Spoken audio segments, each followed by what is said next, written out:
Now I'll just move the board. Right. Okay. In chapter 5, we saw Jesus going up the mountain. Okay, and he begins the Sermon on the Mount. Okay, so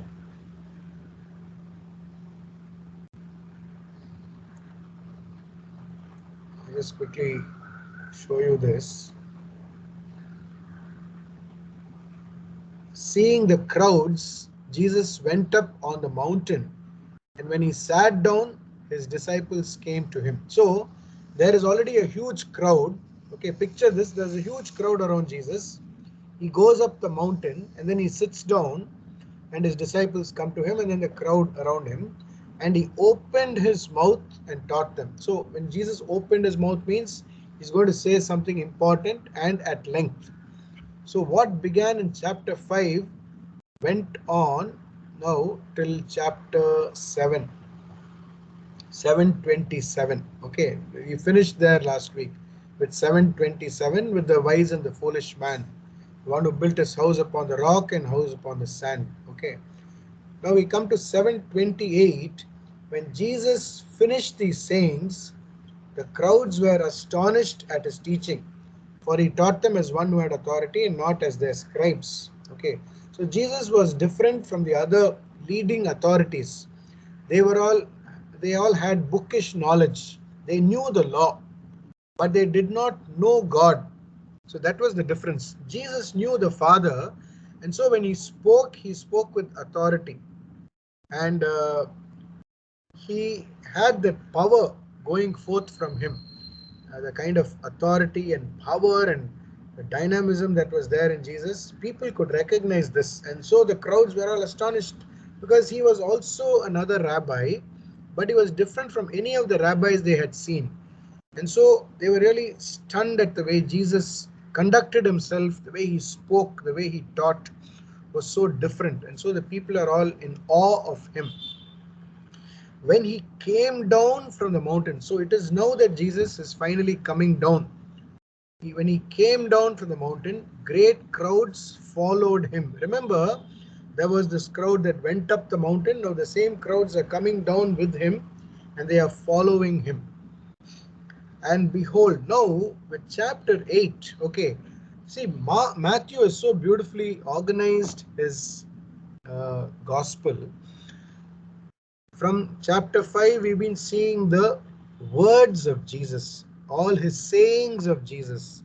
The sayings of Jesus so beautifully put together, 5, 6, 7. And now from chapter 8, we have the deeds of Jesus, the miracles, his acts of love, as it were. So that is what we're going to see from chapter 8. So now Jesus comes down the mountain, and behold, a leper came to him and knelt before him, saying, Lord, if you will, you can make me clean. Now, leprosy was considered a horrible disease, not only by the Jews, but by everyone.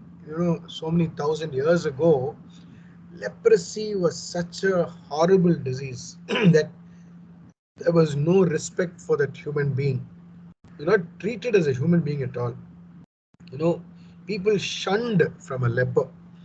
They, they just couldn't stand the sight of a leper, because it was such a terrible disease, with people completely getting disfigured, and their whole persona completely becoming horrible and finally dying. This is how leprosy was. And according to the book of Leviticus, a leper was someone who was so unclean that you had to stay away from a leper, and a leper had to shout unclean, unclean when he was trying to enter any human presence. And according to the law, in a public place, a leper could not come closer than 6 feet to any other human being. That is the closest he could come. 6 feet was the distance. And of course, that was the law. But then, in reality, people would never go anywhere near a leper. So, supposing a rabbi saw a leper in the market, he would just leave whatever he was buying and he would flee, run away. There are rabbis who have even thrown stones at lepers and felt proud about it, saying like as if you chased a dog, you chased a leper out of your presence. So that's the kind of regard they had towards a leper, or rather, kind of uneasy feeling they had towards a leper.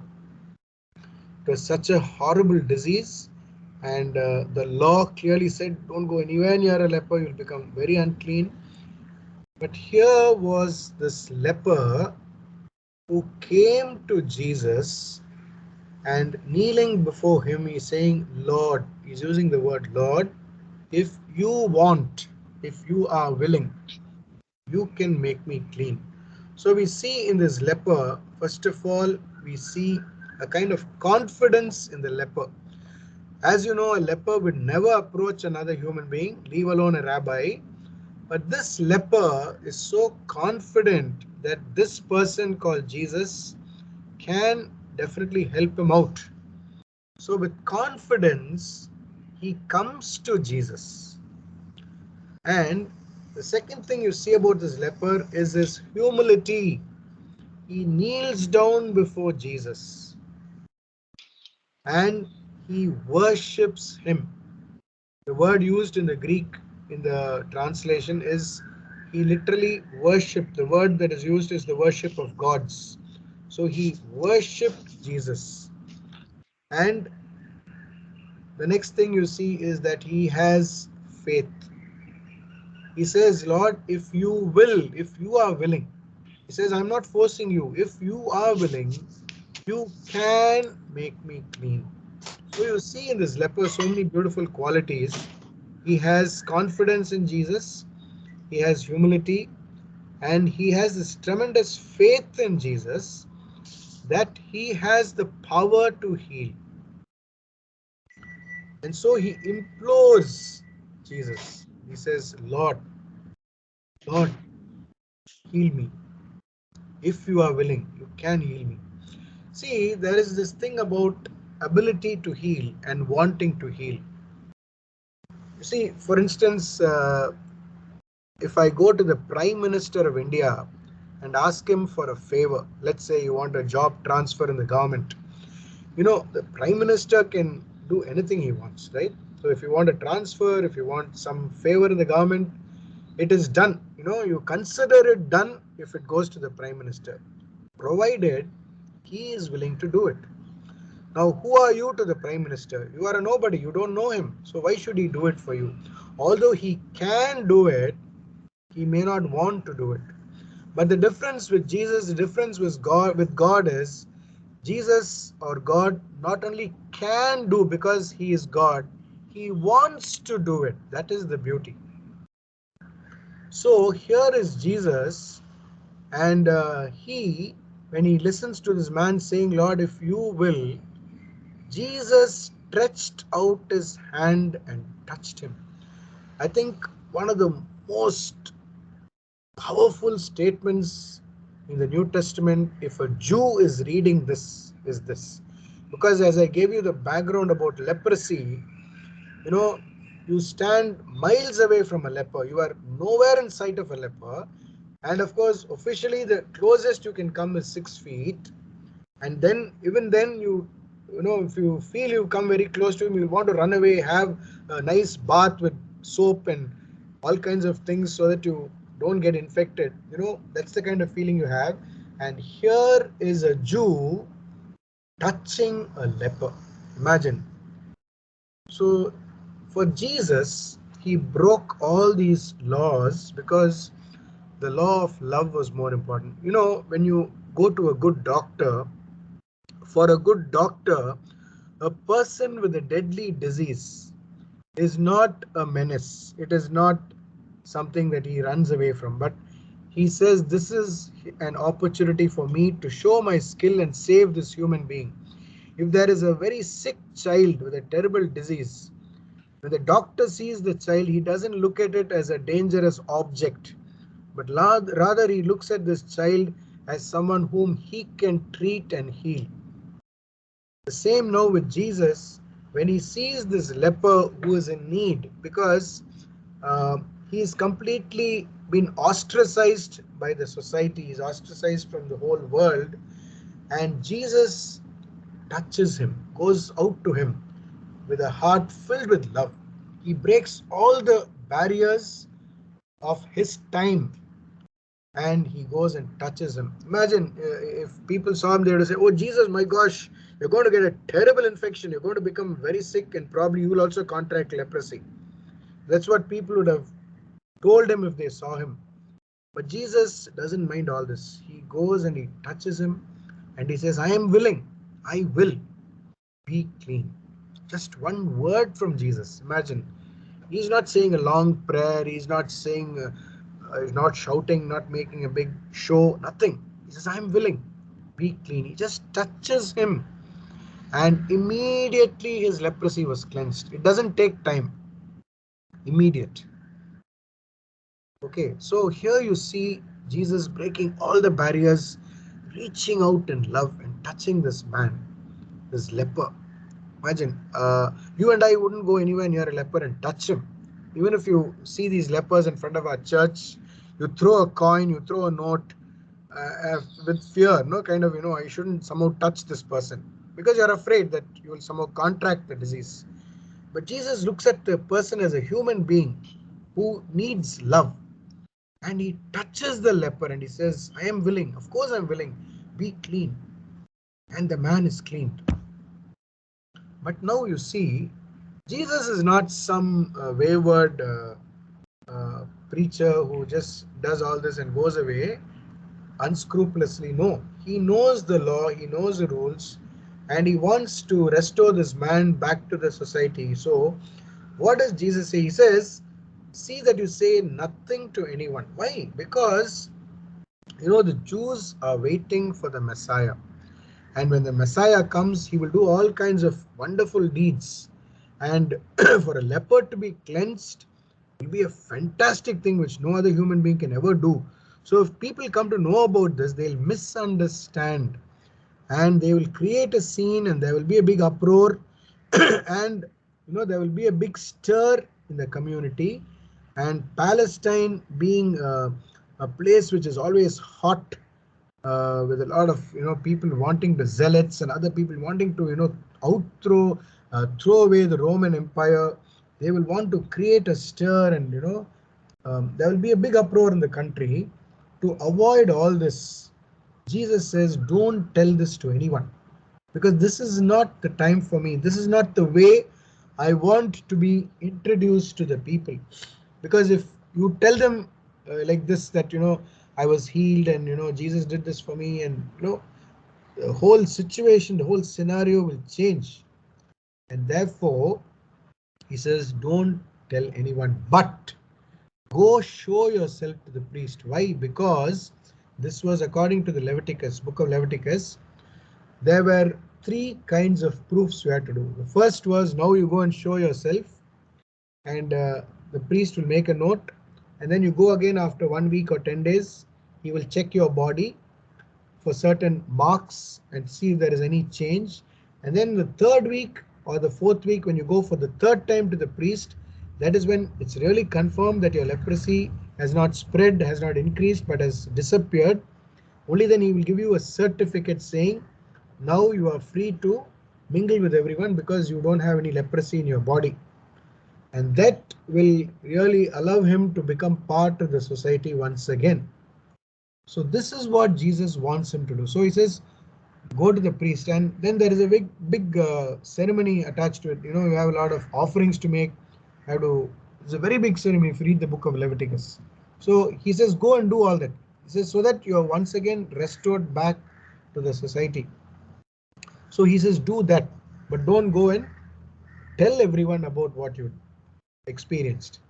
So Jesus does something so beautiful, because for him, restoring human relationship, restoring someone's rights is very, very important. So he touches him, he heals him, and he brings him back.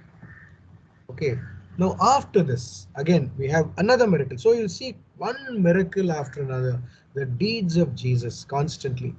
And as he entered Capernaum, a centurion came forward to him, beseeching him.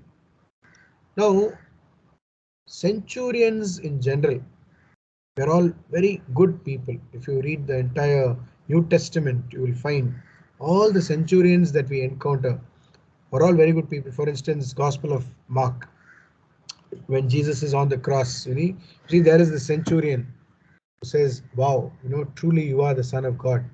Then we see Cornelius. He's another very good centurion. We see another centurion who supports Paul and helps him to escape. Again, when Paul is brought before Felix, the centurion speaks on his behalf and defends him. So, a lot of cases we see centurion after centurion. All of them are very good people. And there were about 6,000 soldiers placed in Israel. And so there were, for every 100 soldiers, there was a centurion. So there were 60 centurions. There were 60 centurions in Palestine. And these were all very capable men and very loyal men to the government. And they basically were very good men. But this centurion from Capernaum was exceptional. Why? Because he had great regard for his own slave. Now you must understand that slaves in general had no respect in society. If you had a slave, you can do whatever you want with him. He was treated uh, as a thing, not even as a human being. He was treated as a thing.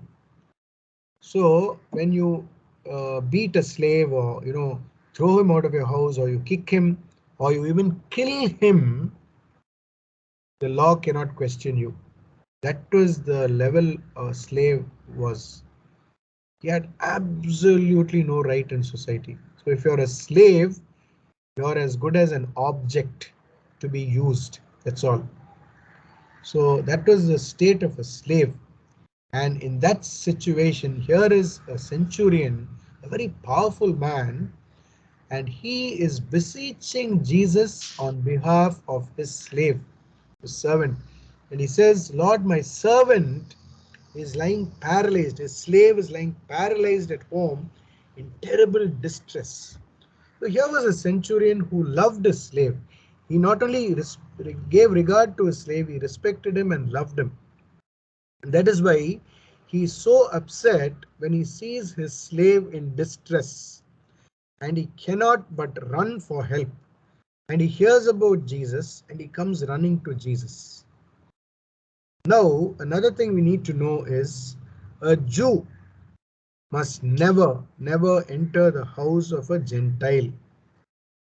Okay, so if he entered the house of a Gentile, if he set foot into somebody's house, a Gentile's house, he will be unclean. So here is the centurion, therefore, who comes to Jesus and he says, "Lord, my servant is paralyzed at home. He is in terrible distress." He doesn't ask Jesus to come with him. No, he only informing Jesus, "Lord, here is someone who is in terrible distress at my place." So Jesus said to him, "I will come and heal him. I will come and heal him." And this man doesn't expect Jesus to come to his house because he knows the law. He says a Jew cannot come. And so he says, when Jesus is asking him, "Shall I come and heal your servant?" He says, "Lord, I'm not worthy to have you come under my roof because I'm a Gentile. So I didn't expect you to come there and take the trouble and come and heal my servant. All I want is for you to just give your word, because I know your word is so powerful. Because I've experienced this. I am a centurion myself. I have such authority. When I say something, I know it is done. I don't have to say it again. I don't have to think twice. I don't have to worry whether what I said will happen or not. It is done, because that is the kind of authority I have. He says, I say go to one and he goes, to another come, and to my slave do this and he does it. There are no two ways about it, no questions asked. And so when he comes to Jesus, he comes with that same level of expectation, with the same level of faith.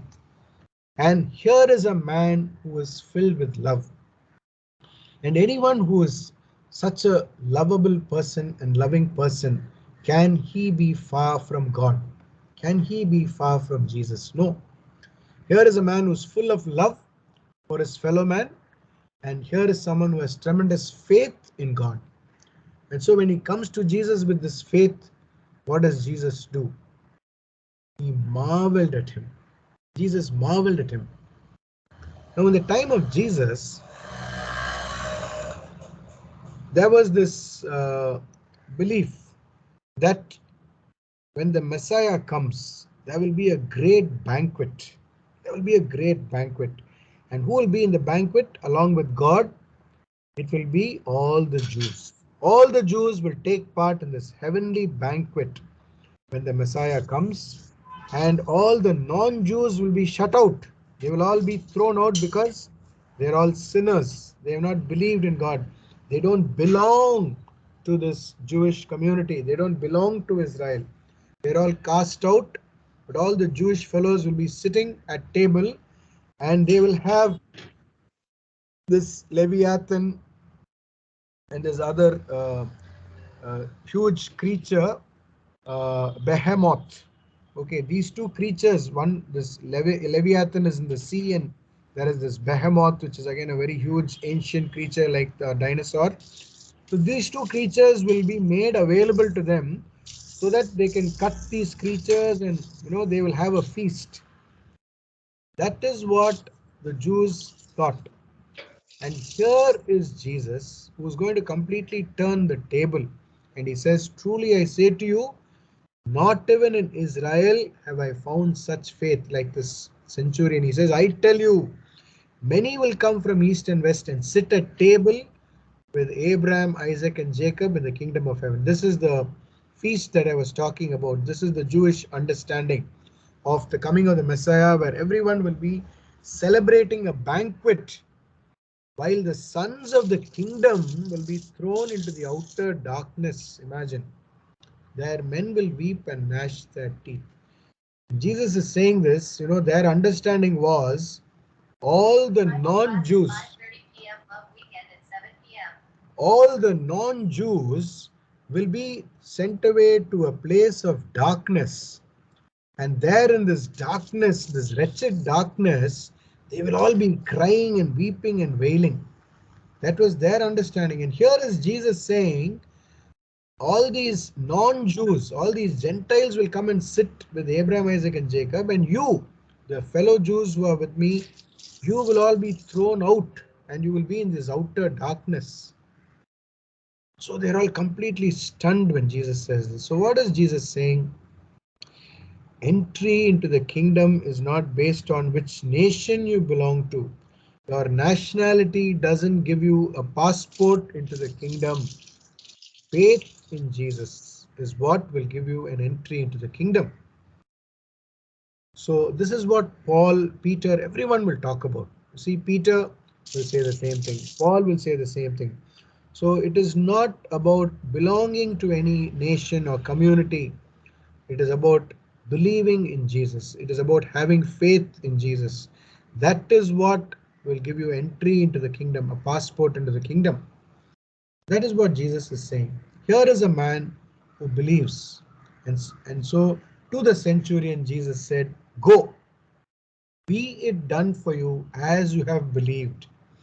And the servant was healed at that very moment. Very moment. No delay. You saw in the case of the leper, he was healed immediately. And in the case of the slave, he was healed at that very moment. Instantaneous healing, remote control healing. Jesus is far away from the house, and the servant who's sitting at home, because of that word of Jesus, go, be it done for you. Here the man is completely healed. And the centurion goes home with faith, knowing that when he goes home, he will see the servant healed, and he is rewarded for his faith. Okay. You see how after all this, imagine Jesus has been preaching and healing, and every time you do a healing, when you do something, definitely you lose a lot of energy, right? And here is Jesus, who must have been really exhausted, because now Jesus is coming to Peter's house. Now, why do you come to somebody's house, your disciples' house? Because you want some rest, you want a break, right? You've been preaching, you've been teaching, you've been healing, physically exhausted Jesus is now coming to Peter's house for some relaxation. But what happens when Jesus entered Peter's house? He saw Peter's mother in law lying sick with a fever. They say there are three kinds of fevers at the time of Jesus in Israel, and the one most probably that Peter's mother in law had was malaria, because that is what scholars say, that most probably she had malaria. Now, you must also remember that Peter's wife, they say, according to tradition, Peter's wife also later joined Peter in his apostolate, in his work of preaching and teaching, in his missionary work. She also was a fellow missionary, and when Peter was crucified, she was the first one to be crucified. She was taken first. So it was Peter's wife who was first crucified, and then it was Peter. And Peter told her, remain strong, go, the Lord is with you. And she goes, and she is martyred first. She is first martyred, and then Peter will be martyred. Okay, so here is Peter's wife's mother. And what you notice here is Jesus touched her hand. He touched her hand, and the fever left her, and she rose and served him. Now I want you to first look at Jesus. Jesus, exhausted, tired, wanting to relax, comes to Peter's house, and when he sees Peter's mother in law, he touches her hand and he heals her. Okay, so you see, Jesus, whenever he sees someone in need, he doesn't say, no, forget it, no, let me relax. No. When there is a human need, Jesus goes out first. He goes out to her and he heals her. He cannot sit down, he cannot relax when he sees somebody in the same house being sick. And so he touches her, he heals her. Physical touch. You see the touch of Jesus. How he touched the leper, now he touches this lady's hand. A rabbi will not touch a woman, you see, but he touches her hand, and the fever leaves her immediately. And I want you to now look at this lady. Now, here is this lady, the moment she is healed, very womanly quality, ladylike quality, she rises and serves him. She's just come out of a fever. There's no time to relax and, slowly convalesce. She is immediately there, ready to serve. So she gets into the kitchen, she gets the dishes ready, and she starts serving Jesus and his disciples. Beautiful quality, when you experience the love of God, when you experience his healing touch, in response, as Christians, are we willing to immediately serve the Lord, or do we want some time to set things right in our own house and, then come? See this lady, wonderful nature. The moment she is healed, immediately her response is to serve. She doesn't say, okay, happa, I feel much better, let me relax. No, immediately wanting to serve. So something so beautiful in Jesus and in this lady.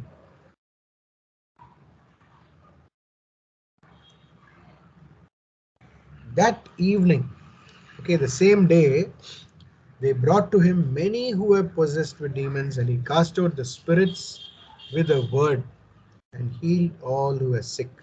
So with Jesus, it was just one word. So much of power exuded from him that he just had to say one word. He says, go. Like the centurion said, no, I say to a servant, go, and he goes. Do this, and he does it. Come, and he comes. Jesus tells the evil spirits, he says, go, leave this person, and the spirit has to go. No two ways about it. The spirit can't argue with Jesus, can't hold on to that person. So much of power in the name of Jesus, in the person of Jesus. When he says go, it has to go. That is the power of the word of God. In Hebrew, it's called dabar. Dabar means word action. When God pronounces something, it becomes action. When Jesus looked at the storm, he said, "Peace, be still." And the storm had to stop. There was a calm. Jesus looked at Lazarus and he said, "Lazarus, come forth." The dead man had to come out. No fighting and arguing here, nothing. No dilly dallying, immediate. When Jesus looked at a person who is possessed and he tells the spirit, "Get out," it has to go. And when Jesus touches a sick person, whatever that illness, that has to leave that person. That is the power of the person of Jesus.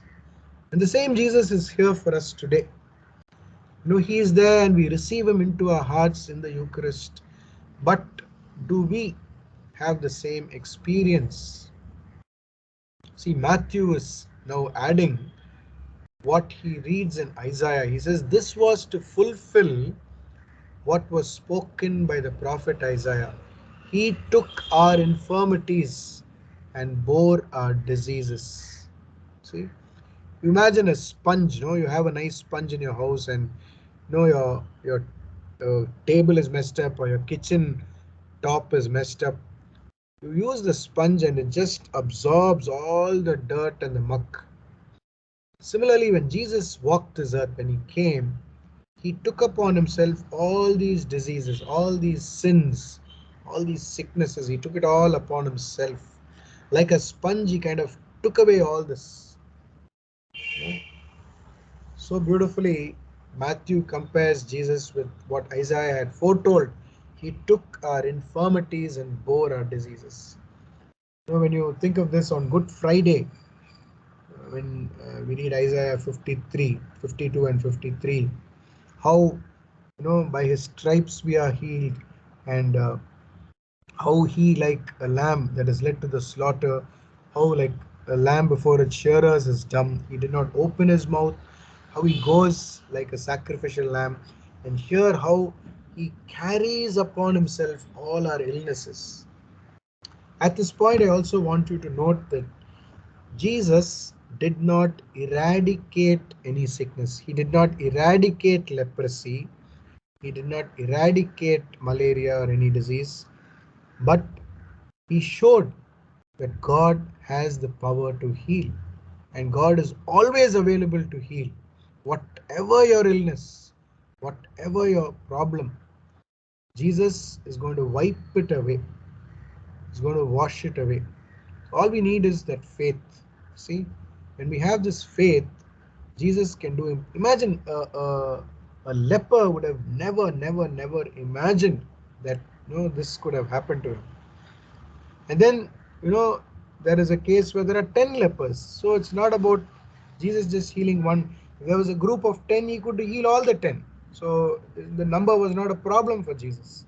All the 10 were healed in one go. He did not heal one by one. All in one go they were healed.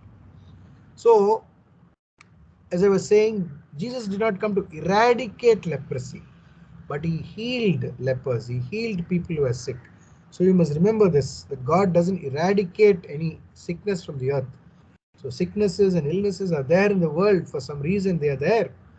But Jesus has the power over all this. He can heal. He can set us free.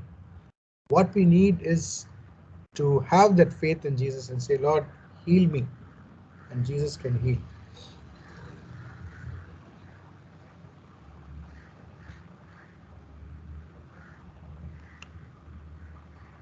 Okay, so we come to verse 18 in chapter 8. When Jesus saw great crowds around him, he gave orders to go over to the other side. And a scribe came up and said to him, "Teacher, I will follow you wherever you go." So here is a scribe who's been observing Jesus. A scribe is someone who knows the law, because they are the ones who keep writing the law on manuscripts. So they keep writing and copying all the time, from one old manuscript to a new one. So by the time uh, they are 50, 60 years old, they would have written the law, the entire Torah so many times.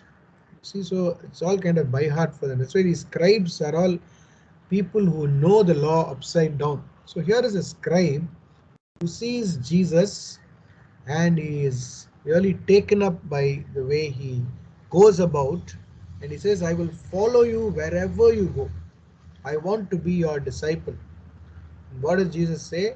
Foxes have holes and birds of the air have nests, but the Son of Man has nowhere to lay his head. Now, uh, on first reading, the meaning is obvious here. Foxes, okay, foxes we know have holes. We all know. So, if you watched National Geographic or if you watched Discovery Channel, or if you've gone through uh, different books, we're all aware that foxes do have holes. They have a place to protect themselves, and birds, of course, make their own nest. They build their own nest, so they have a place of safety in case of any danger, in case of rain. So they have a place of protection. But Jesus says, even those things, these animals and birds, they have a place for themselves. But me, the Son of Man, I have nowhere to say this is my own house. So he says, if you're following me, you must remember that you also have to be like me, without any permanent place of residence, without an address, without any possession for myself. That is the kind of life I am leading, and you will have to lead the same life if you want to follow me. And of course, there is a deeper meaning in this when you see fox and birds. Okay, so it refers to the Gentiles. Okay, birds of the air refer to Gentiles, foxes refer to the Romans. So all these people, all of them have security. If you go with the leaders of Israel, the people who are governing Israel, they have some security.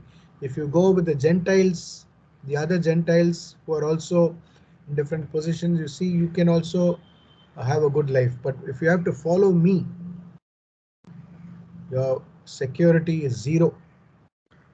All you need is reliance on God. That's the only thing you need. So decide whether you really want to follow me.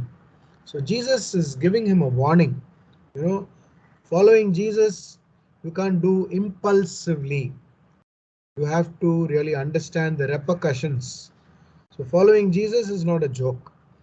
You have to make a serious choice, a very clear decision in your mind. Yes, whatever Jesus is experiencing now, I will also experience, and I want to follow him. So he warns the scribe. That's one kind of person who follows Jesus. Another of the disciples said to him, Lord, let me first go and bury my father. And Jesus said to him, follow me and leave the dead to bury their own dead. So here, Jesus is not again being very cruel. What Jesus is saying is, okay, his father is not already dead.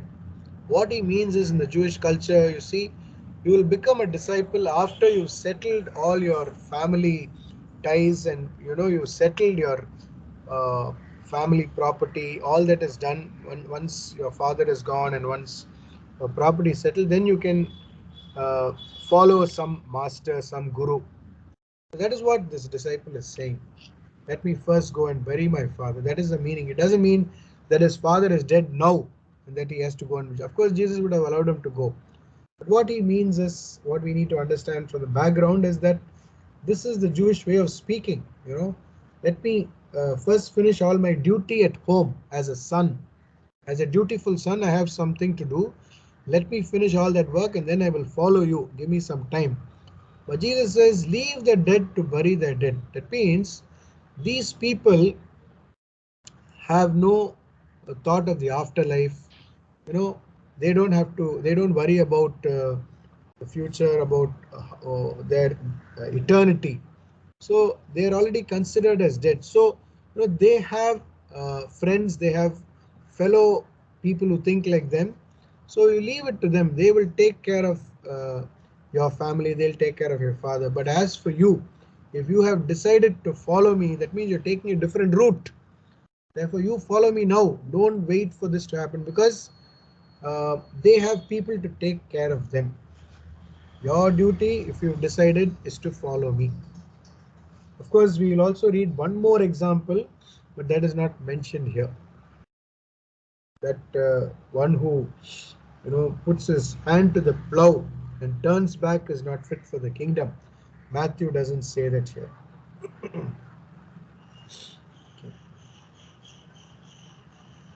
And when Jesus got into the boat, his disciples followed him. And behold, there arose a great storm on the sea, so that the boat was being swamped by the waves, but he was asleep. We already saw this in the Gospel of Mark, and I've already explained this to you. But here is Matthew, who doesn't give details, because there Jesus is sleeping on a cushion. Here Jesus is just asleep. Okay. And they went and woke him, saying, "Save, Lord, we are perishing." And he said to them, "Why are you afraid, O men of little faith?" Then he rose and rebuked the winds and the sea. And there was a great calm. And the men marveled, saying, "What sort of man is this, that even winds and sea obey him?" Now, this is something so special about Jesus, that when he did this, the people were really in awe of him. They were really stunned to see. Because a storm is something you have no control over as a human being. You know, you go along with the storm, that's all. You either stay away from it, or you somehow try to go along with the storm, and if you get killed, you get killed. Otherwise, if you're lucky, you're saved. But here is Jesus, who is able to say one word, rebuke the wind and the sea, and there is a great calm. They've never seen anything like this. And yet they say, "Save, Lord." Why do they say, "Save, Lord"? Because they know that Jesus can do something. Because when you're in a desperate situation, what do? See, when you know somebody is dying in your house with an illness, don't you call the doctor? You know the doctor can do something, but maybe he will not save him from instant death, from imminent death. But yes, maybe for the time being, the doctor can do something to delay this person's death, or by some hook or crook, he can, bring this person back to life. That's the kind of faith we have. But then suppose this person not just revives, but then comes standing up and jumping up and says, "I'm fit and fine like I was 20 years ago. How do you feel?" Say, "Wow, something magical about this doctor." So when they see Jesus also, they say they've seen Jesus doing miracles and all kinds of wonderful things. So they say, "Lord, save." They're using the word save. Save, Lord. So they know that Jesus can save them by doing something, but at the same time, when Jesus just says one word and there's a great calm, they marvel at what he does. Because the way Jesus did it was so fantastic. The way he went about this whole thing of calming the storm was something unbelievable. They've never seen anything like this.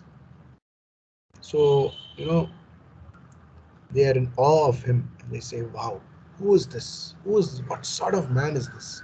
I mean, what kind of a human being is this? How can a human being do such a thing?" So you see here in Jesus his divinity. You see the divinity of Jesus shining forth in this act. How suddenly the sleeping human being, a person with normal human feelings and instincts, is now suddenly so divine.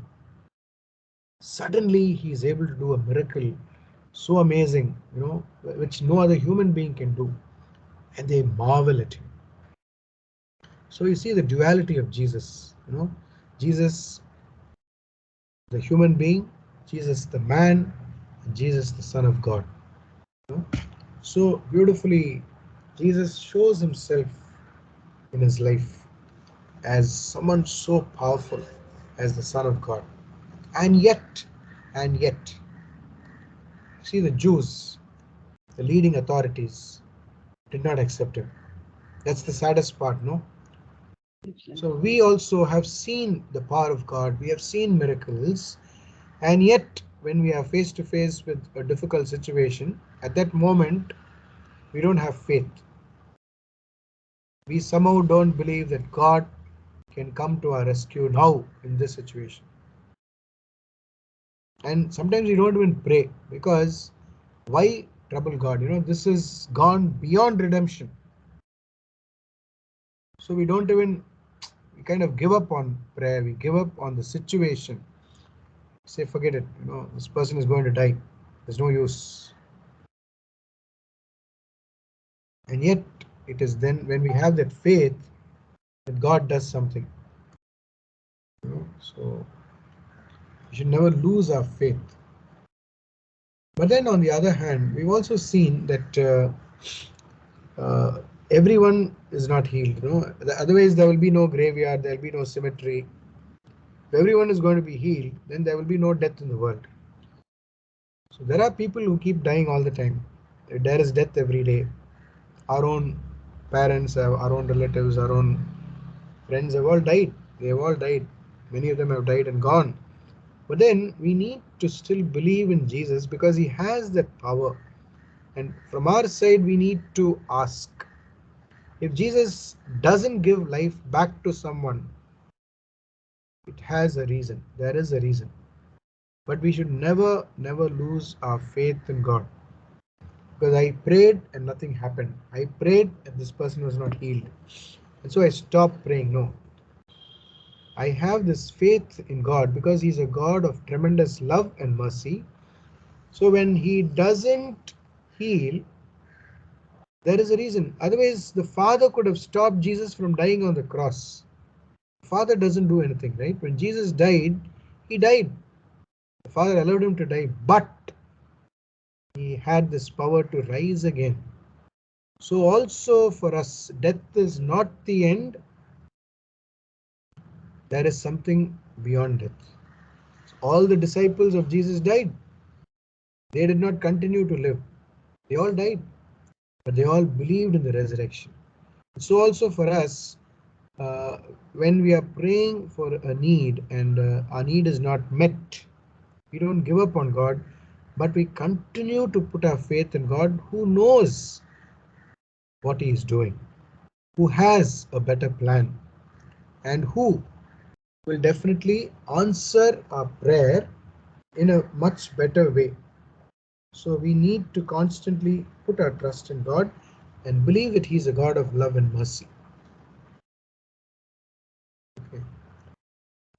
So today I stop with this. Okay, we'll continue from 8:28 next class.